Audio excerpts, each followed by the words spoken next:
Hi. Look, with the ever-increasing media attention focused on our national property markets, it's sometimes difficult to sort out through all the information and statistics bombarding us every day.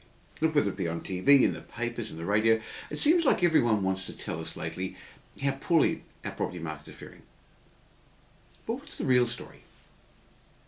Sure, the real estate markets have slowed down from their booming conditions of the first half of this year.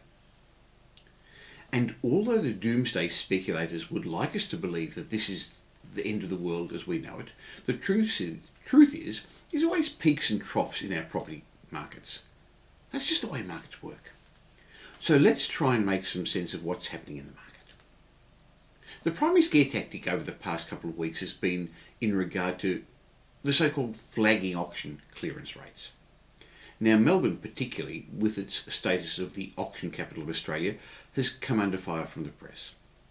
The weekend papers are reporting things like the recent auction clearance rates meaning the end of the property boom. And another report said that auction markets continue to cool as experts warn of potential property price falls.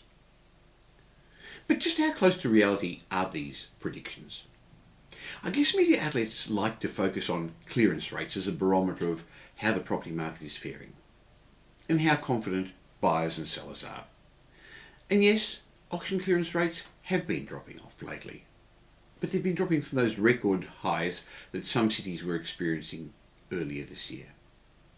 But before you start to panic and wonder if you should offload your property portfolio, consider this. Just like any other statistic related to property, auction clearance rates need to be examined from a number of different perspectives. And the good news is, when you stop and reflect on just what these figures really show, the overall picture is nowhere near as bleak as some would have us believe. Okay, first let's look at the reported auction clearance rates for the two big auction markets, Melbourne and Sydney, for the first weekend of July. In Melbourne there were 551 reported auctions with a 60.6% clearance rate. And Sydney there were 525 auctions reported for sale with a clearance rate of 59.6.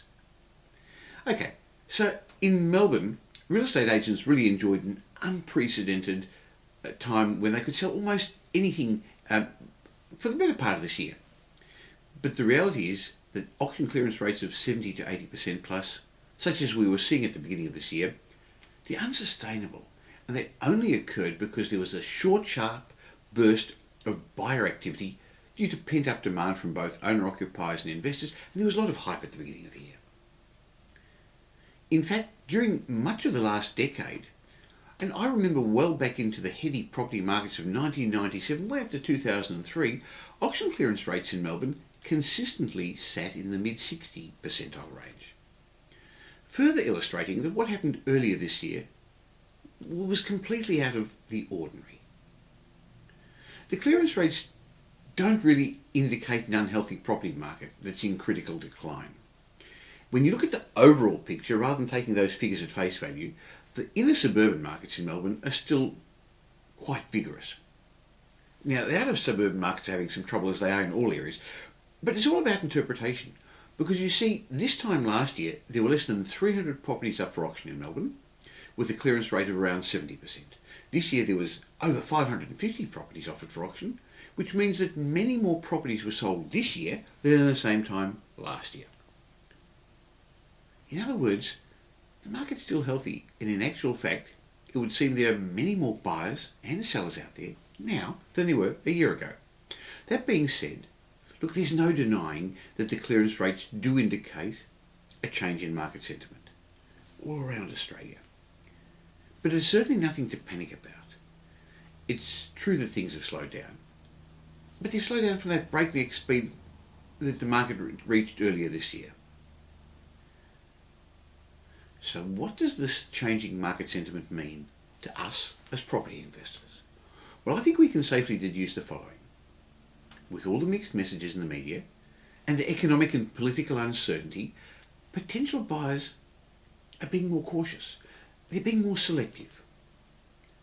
I also know that more vendors are putting their properties on the market, spurred by the recent round of record price results, and many are wanting to get in before what they anticipate could be interest rate rises again.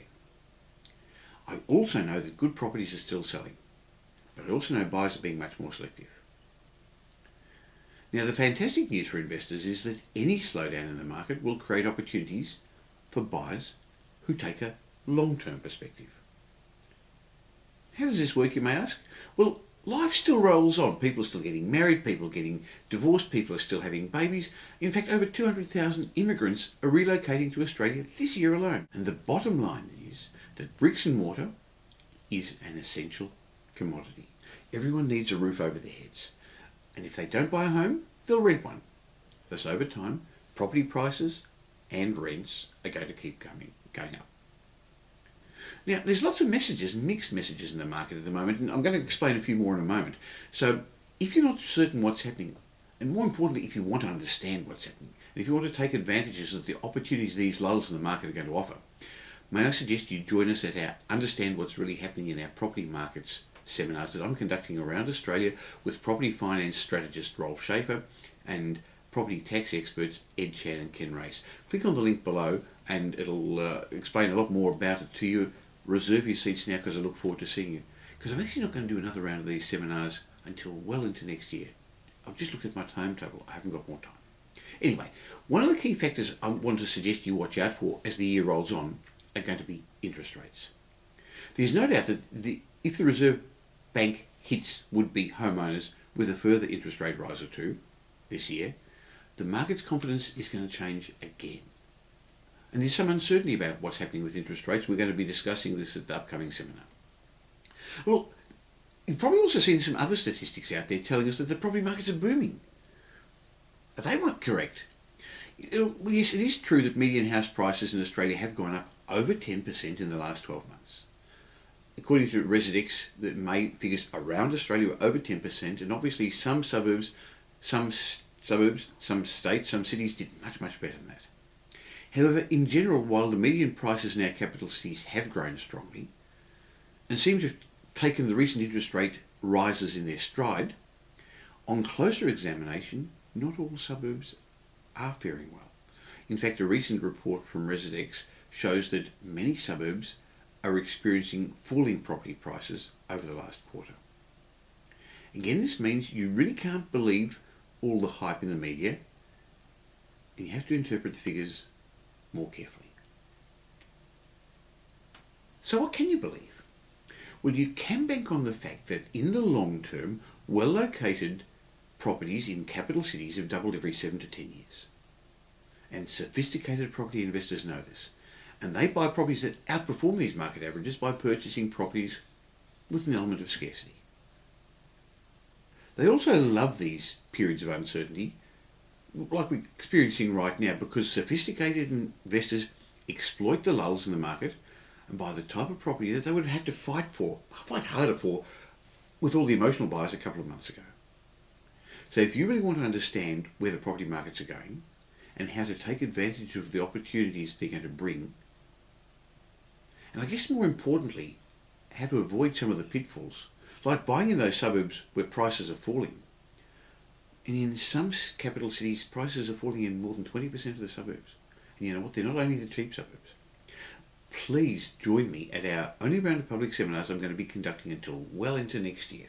So click down below for details of my Understand What's Really Happening in Our Property Market seminars. When you join us, you're going to discover what I call unbiased research that sophisticated investors have been using to profit in good times and bad. You see, the truth is there's a select group of informed investors who are smiling. They're excited about all these mixed messages because they know that while the majority of Australians are going to wait for the confusion to clear, fortunes will be made by those who understand what's really going on in our property markets. Now, even if you've been to one of our seminars before, please join us this time because we've got no properties to sell, so we're giving you unbiased facts and the perspective that you can only get from people who've been in the market for over 30 years. So click on the link below, find out more about the seminar, find out about the bonus offers we've got for you, and join us. Now, as so much is happening in the property markets nowadays, I'm going to keep you updated 2 or 3 times a week in my blog. So just click Michael's blog up top there and bookmark the page, and then you can keep coming back to it regularly to keep up to date. Or you can always come back to the property news page on Property Up.